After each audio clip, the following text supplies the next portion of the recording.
Imagine if Jesus showed up today, in the midst of digital chaos, between algorithms, artificial intelligence, and incessant notifications. He would walk among us, but not with likes, filters, or posts. He would have no followers. He would have eyes fixed on yours. Would you notice it, or would you continue sliding your finger across the screen? We live in an era where everything is measured, predicted, manipulated. Your desires are already deciphered by systems that you cannot see. Your emotions delivered to networks that understand what moves you better than you do yourself. We are monitored, mapped, and shaped, but not transformed. Technology has promised us everything: freedom, connection, ease, but she gave us something subtle. A profound distraction, camouflaged as entertainment, an illusion of presence, which robs us of the now. Jesus did not come for control. He came by presence.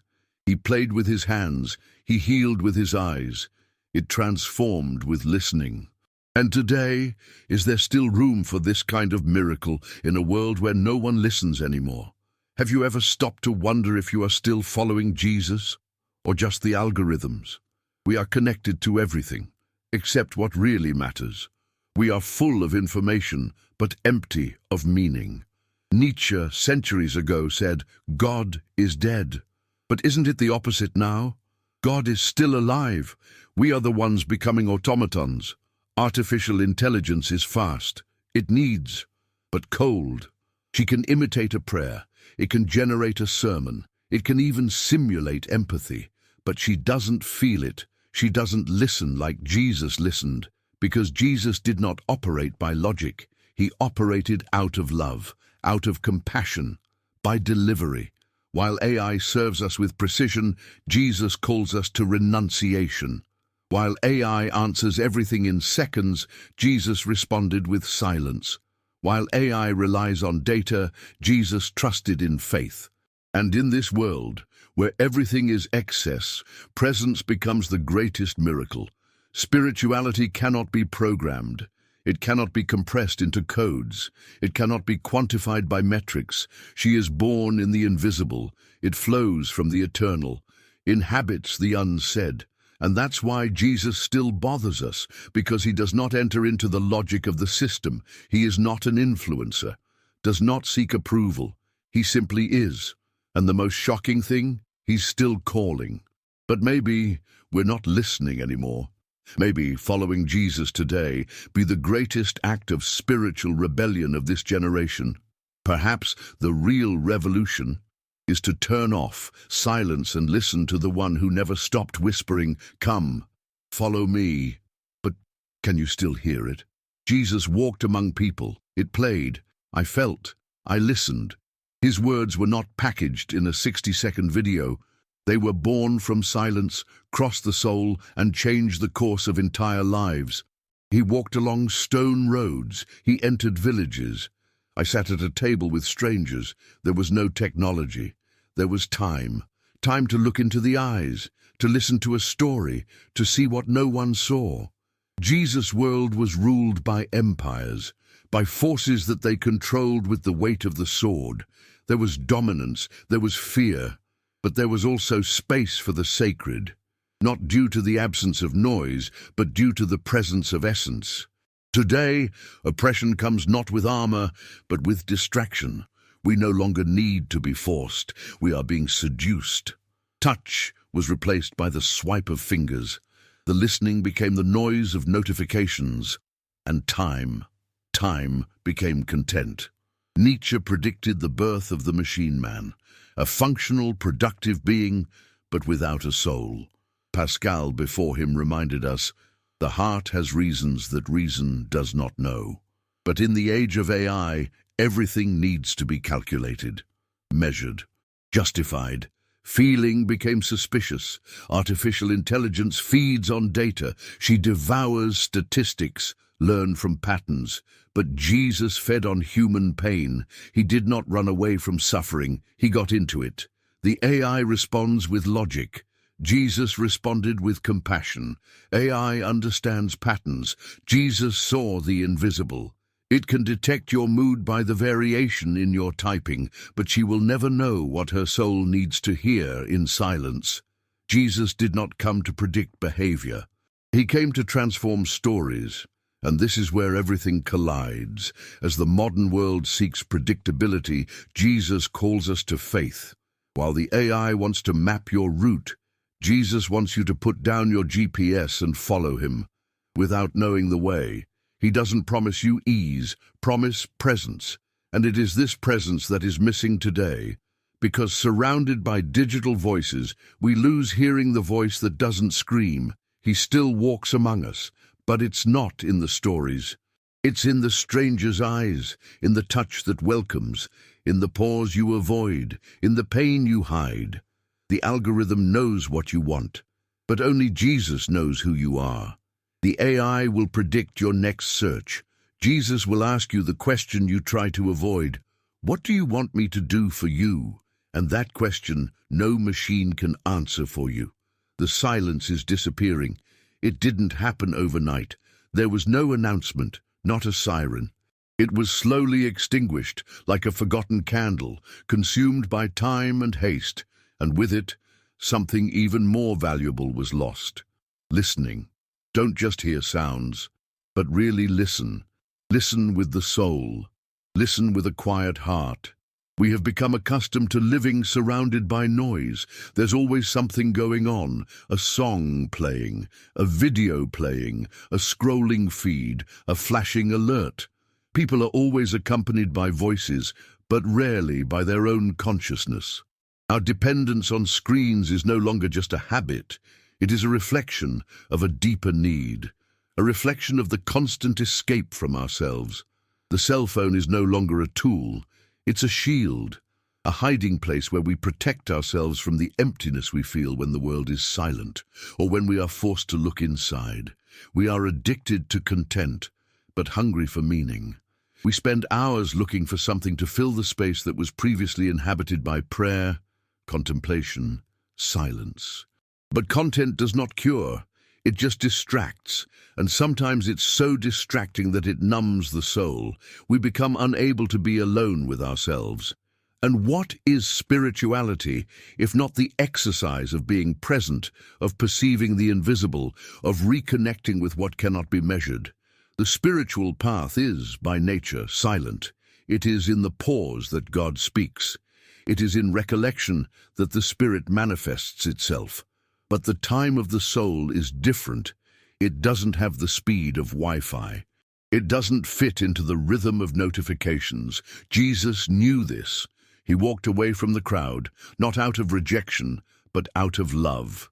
He climbed the mountain, silenced. He sought the Father. He knew that noise confuses, but silence reveals. Today, many flee from loneliness as if it were an enemy. But true solitude, that which is not absence but presence of oneself, is sacred territory. It is there that we hear what the rush does not allow. It is there that we hear the voice that speaks without words. How many of us can stop for 10 minutes without a screen, without sound, without stimulation? How many of us can still remain silent without the urge to escape? Spirituality demands this surrender. It cannot be measured in likes, views, engagement. It flourishes against all of this. It grows in the invisible, in the hidden, in the unspoken. But we live in a time that values what is visible, what is quantifiable, what goes viral. We want quick spiritual results, as if it were possible to achieve inner peace in 3 steps, as if it were possible to access the sacred without crossing the desert, as if it were possible to hear the voice of God without first silencing everyone else. Artificial intelligence promises efficiency, speed, convenience. She is always ready to respond. But what does she respond with? With data, with patterns, with predictions based on repetitions.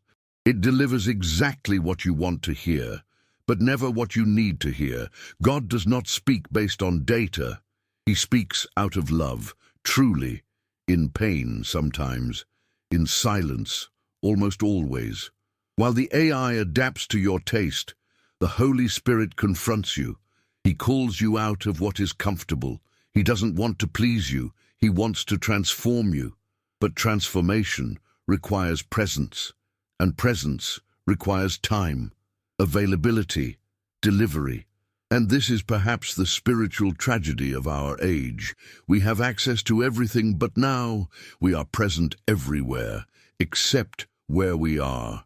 Faith was meant to be lived with the entire body, with the look, with touch, with silence, with a heart that beats and gives itself.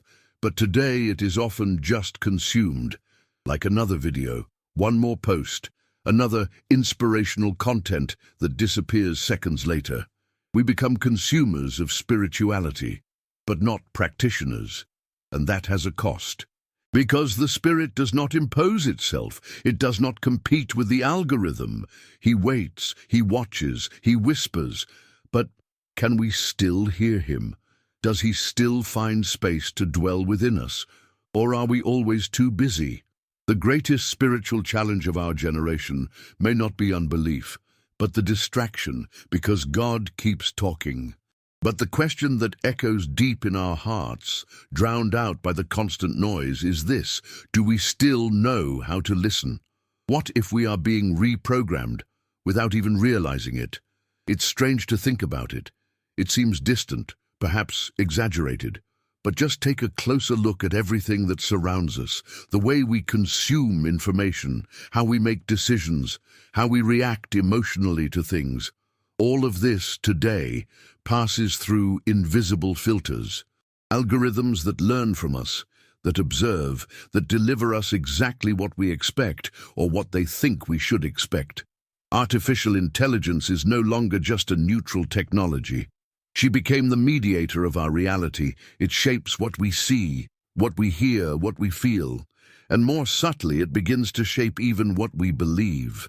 How many times have you searched for answers to deep questions in a quick search, hoping that something external would confirm what you already wanted to believe? This is how an algorithmic faith is formed.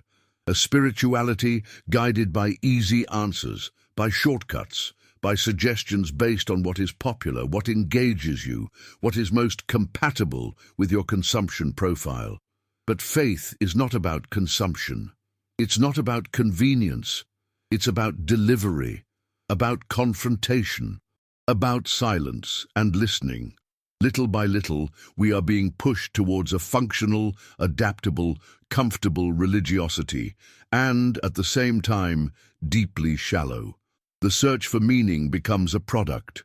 The spiritual experience becomes an app. Prayer is replaced with AI-generated affirmations, and God becomes another term in the virtual dictionary, another recommended content among motivational videos and quick recipes for self-knowledge. But real spirituality is not quick. It's not predictable, and above all, it is not programmable. It demands vulnerability. It invites us to go against everything the system tries to impose: rush, distraction, superficiality. AI has become the new modern oracle, always ready to respond, to suggest, to please us. But does she understand what compassion is? Does she know what it means to forgive someone who doesn't deserve it? Does she know the silence of a broken heart being healed from within? It can process data, but it doesn't listen to prayers. She can predict reactions, but she does not welcome wounds. It can give us what we want, but never what we really need.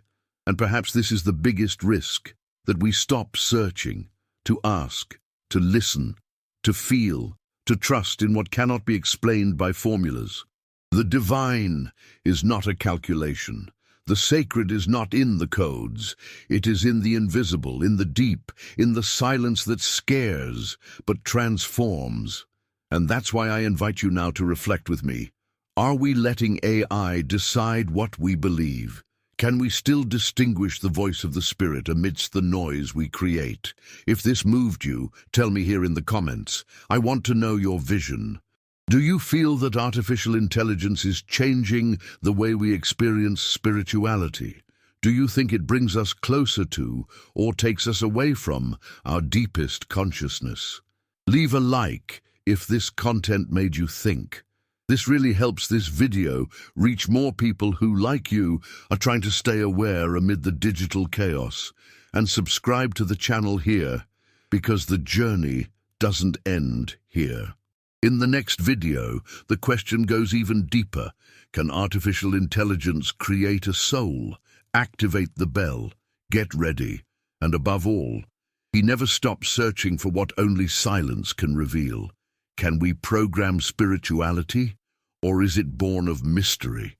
This question echoes like an uncomfortable whisper in the midst of the technological revolution we are experiencing. Because today, silently and almost imperceptibly, we are trying to reproduce, in codes, that which is essentially uncontrollable, the experience of the sacred. There are artificial intelligences that are already capable of guiding meditations, reciting prayers, composing devotional music. Some are trained to write complete sermons with biblical quotes, emotional structure, and even strategic pauses that imitate the rhythm of an experienced preacher. There are apps that promise to transform your spiritual journey into daily goals, with graphics and visual rewards to make you feel evolving. But is this faith? Is this a connection? Or is it just another reflection of our rush to feel something without having to truly surrender? Artificial spirituality gives us a false sense of transcendence, a quick relief, beautiful content, but it does not require resignation. It does not require listening. It does not require faith. It delivers exactly what we want, without touching what we really need. It simulates the sensation of being close to the divine, but never leads us to the confrontation that transforms. It adapts to our comfort zone, our taste, our bubble. But the spiritual path, the true one, has never been about comfort. It has always been about uninstalling certainties, about being broken, about surrendering. And perhaps this is the biggest risk, confusing connection with performance. We confuse presence with programming. We confuse God's voice with an algorithm that repeats what we want to hear. There is a huge difference between feeling and processing. AI can process information about love.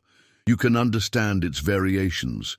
It can identify patterns of relationships, empathy, emotional language, but she will never love. You will never feel it. Because love, in its purest state, demands surrender. And machines don't surrender. They work. The love of Christ, for example, is inexplicable. He loves before the change. He forgives before repentance. He dies before being accepted. This love does not fit into a code. It doesn't follow logic, does not respond to prediction. He transcends. He scandalizes. It breaks the system. Artificial intelligence can calculate everything, but she will never calculate the cross. She will never understand what drove a man to lay down his life for those who rejected him. She can recite the text. You can even write about it, but she will never understand, because spirituality is not about beautiful words. It's about transformation, and true transformation only happens where there is life, where there is soul, where there is pain and vulnerability. AI can follow your journey. It may even try to guide you, but she will never go with you into the desert. She will never carry the weight of silence. She will never pray for you with tears. What it offers is a reduced version of faith. And maybe that's the problem. We begin to accept simulations as if they were real encounters. We begin to be satisfied with the brightness of our screens, forgetting about the inner light. We begin to get used to the superficial and call it spiritual.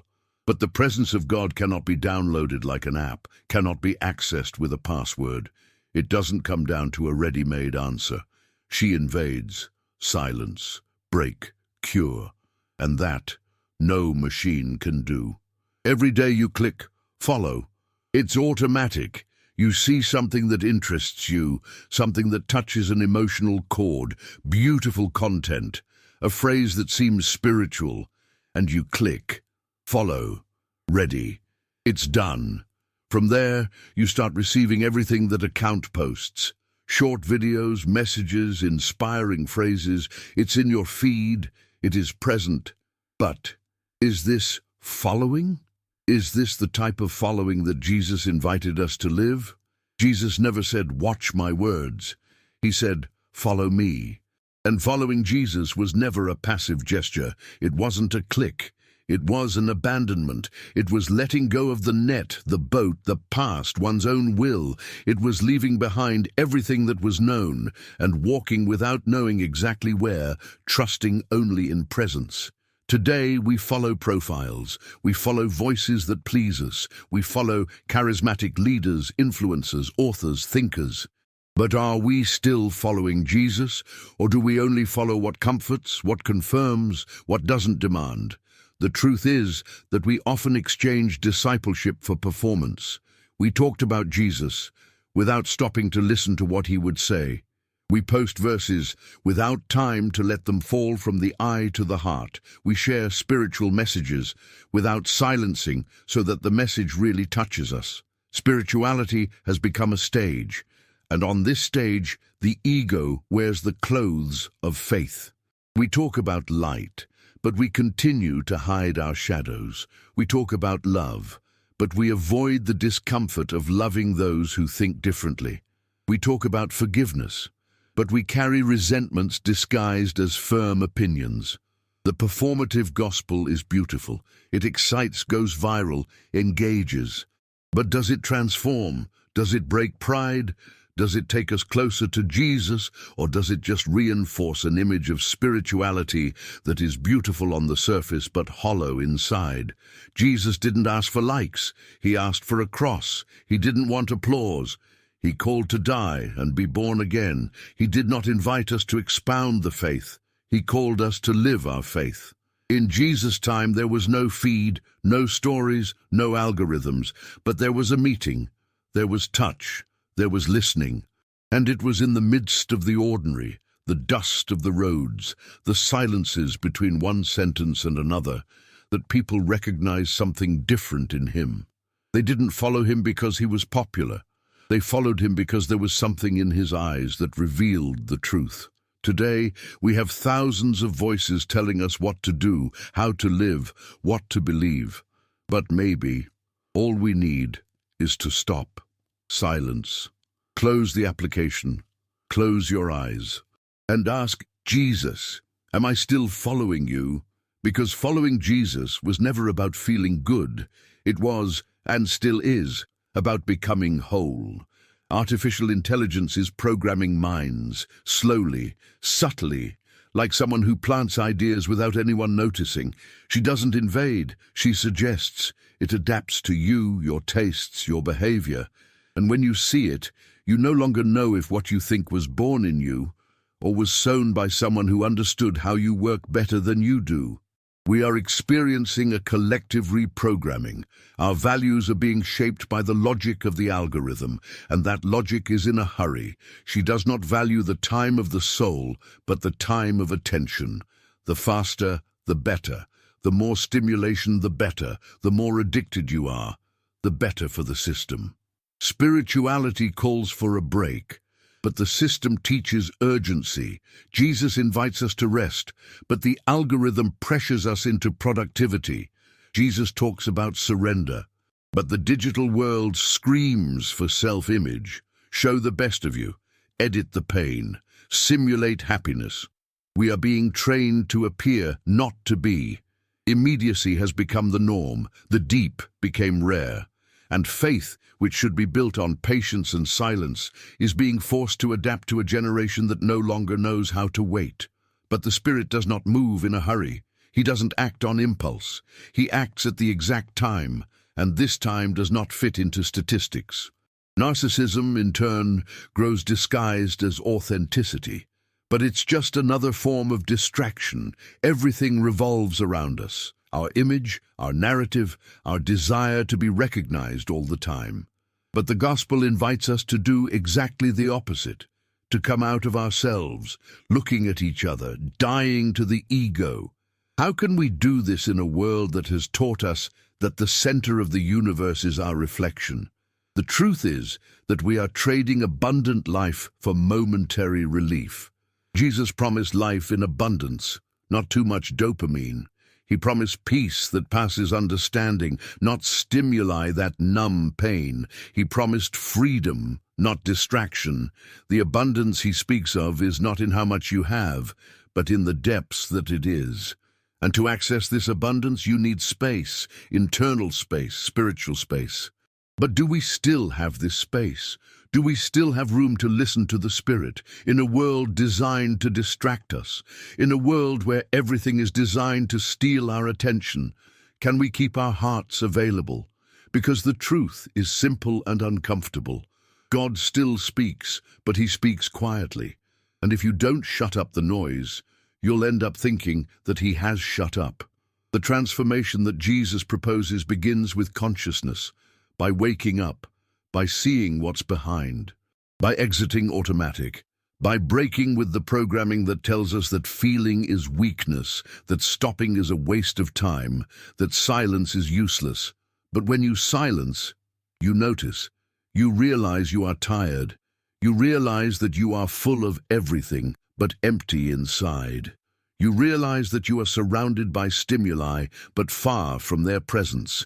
You realize that you are being shaped, but you are not being formed. And it is at this point that Jesus' invitation becomes urgent again. Come to me, all who are weary and burdened. But do we still hear this invitation? Or have we lost it in all the noise? Maybe the cure we seek isn't in more content, but with less noise. Maybe true transformation doesn't come from outside, but a reunion with what was always inside. Following Jesus today is an act of spiritual rebellion.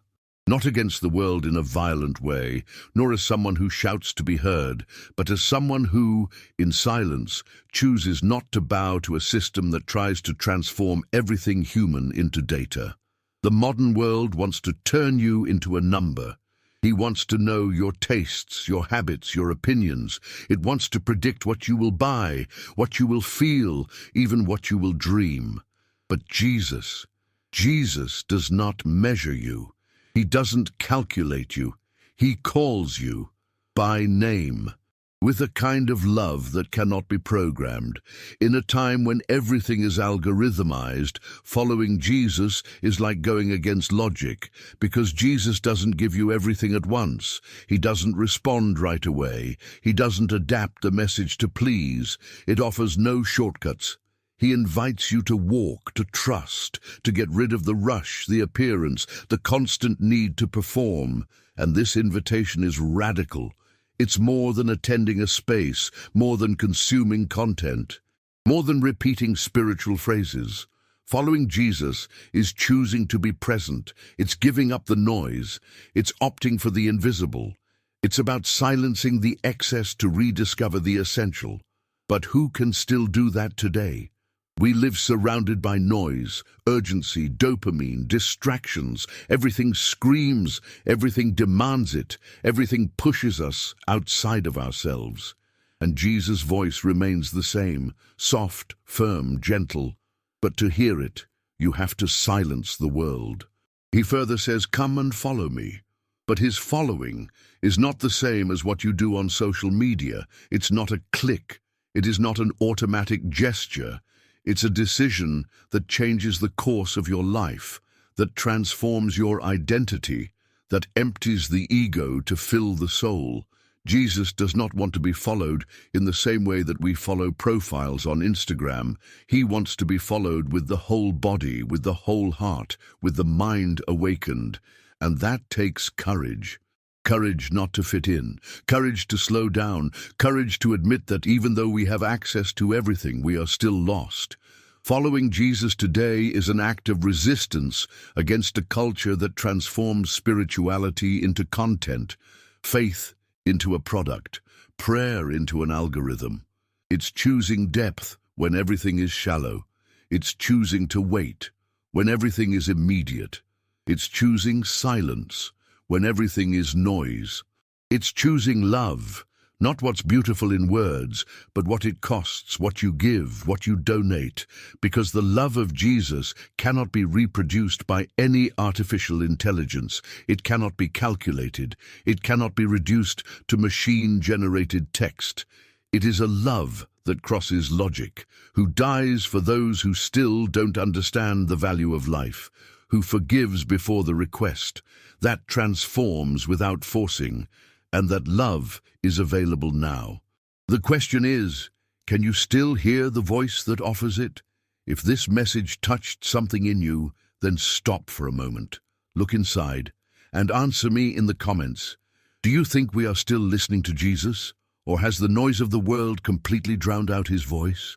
Write sincerely, because someone can read what you have to say and feel less alone. Because someone can, through reflection, find the courage to remain silent too. If this video made you think, leave a like. Not out of vanity, but so that this message reaches more people, and subscribe to the channel. Here we don't seek to go viral with what is shallow. We seek to wake up with what is true. Activate the bell. Share with someone who needs to remember that it is still possible to live deeply. There's still time to come back, to listen, to follow, with truth. The world wants to turn you into another number, but Jesus still calls you by name. And maybe today is the day to hear that call again. There comes a time when silence is no longer just the absence of sound, but the presence of something sacred. A moment when everything you heard, everything that was said, everything that crossed you, comes together like an echo inside you and forces you to look at what really matters. Because understanding is no longer enough. You have to feel. It is no longer enough to reflect. You have to choose. And it's no longer enough to just follow along. Now it's time to decide who you're really going to follow. After everything we've seen, after everything we've felt, one thing needs to be clear. The life we're living cannot continue to be led automatically. The spirituality we receive can no longer be just pretty content, packaged to please, created not to bother. The faith that Jesus taught was never passive, it was never decorative.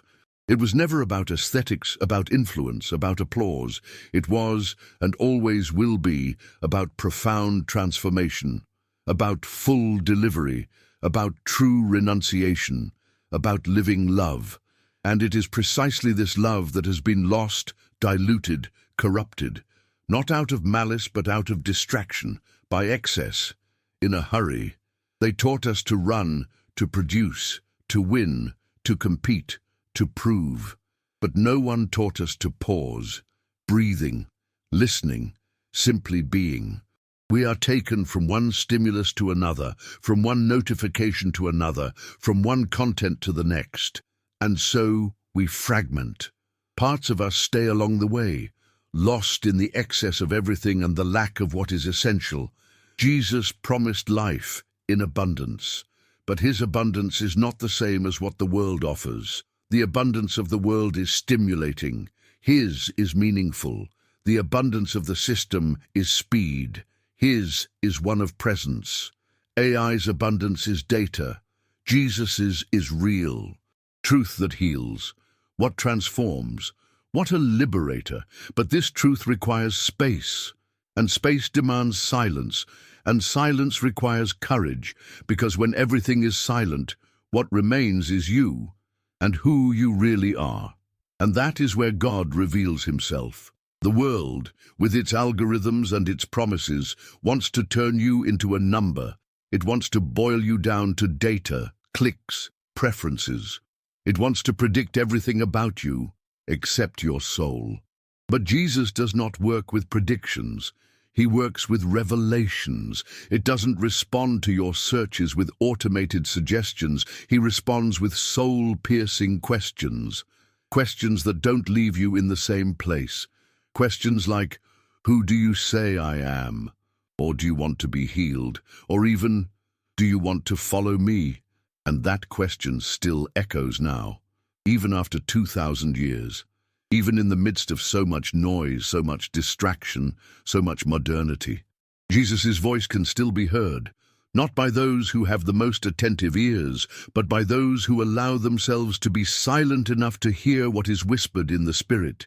He keeps calling, calling by name, not so that you become a follower of beautiful ideas, but so that you become someone whole, a live gift connected to the source.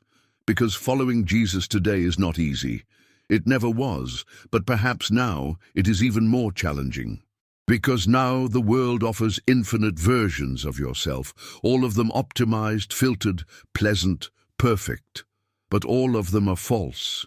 Jesus, on the contrary, does not offer you an improved version of himself. He offers a new life. And this new life is not born of perfection, it is born of surrender, from abandonment, from emptying oneself of everything that is ego, to finally being filled with everything that is eternal. And when you choose that path, something starts to change. You start to see with different eyes, listening with another ear, feeling with another depth. You begin to realize that the world isn't just fast-paced, it's exhausted. And in the midst of this collective exhaustion, a simple but profound invitation appears, an invitation that calls you back to what matters, back to the essentials, back to love. That is why now, at this very moment, I invite you not to another step on the journey of knowledge, but to a step towards presence. A step that does not require haste or certainty, delivery only. Take a deep breath, close your eyes for a moment, and sincerely say, Jesus, I want to follow you. Really, now. It doesn't matter where you are. It doesn't matter if it's been a while since you lost yourself.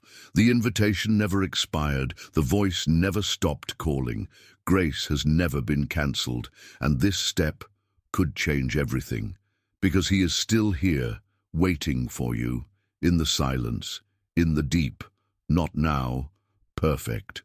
Here is the running, expanded text without mentioning the title of the next video, exactly as you asked, with an emotional, dense and fluid closing, leading the viewer until the last comma, and with the call to action inserted in a natural and powerful way into the flow of the narrative. Getting this far says a lot about you. In a time when everything is disposable, when people don't stay, don't listen, don't feel, you stayed, you remained. And that, today, is almost sacred. You could have clicked anywhere else. He could have skipped it, gotten distracted, left it for later, but you decided to listen until the end. And perhaps without realizing it, you are already experiencing what many only talk about, presence. Maybe you came here out of curiosity, maybe out of search, maybe without knowing exactly why. But now something inside you is different, calmer, more whole, more true. Because the truth, when it touches the soul, doesn't need to scream. It just remains. And the presence of Jesus is like this. She doesn't invade, she doesn't force, she doesn't pressure. She waits. And when it finds space, it transforms. Following Jesus today is choosing to go against everything. It's closing your eyes to the noise of the world and opening your heart to the silence that heals. It is resisting the logic of excess, of performance, and surrender to something that doesn't need to be explained, just experienced. He keeps calling. He keeps waiting. He continues talking to anyone who decides to listen. If something has touched you here, even if it's just a small whisper, don't ignore it. This could be the beginning of something much bigger, something that doesn't come from outside, that doesn't need approval, that does not depend on explanation, just sincerity. So do one thing, right here in the comments. I still hear the voice of Jesus, not just as a phrase, but as a choice, like a silent testimony, as a reminder to yourself amidst the noise of the days. And maybe when someone reads this, they will also remember that it is still possible to listen. If this video made sense to you, if something inside moved, if something woke up, leave a like. It's simple, but it makes this message reach other hearts that are also thirsty for silence, for truth, for God, and subscribe to the channel. Because here, each video is an invitation to depth, awareness, and a re-encounter with what the world tried to erase in us. Now, if you want to take the next step, just click on the video that appears here on the screen. You know you need to keep going, so go, click, but this time with an awakened soul.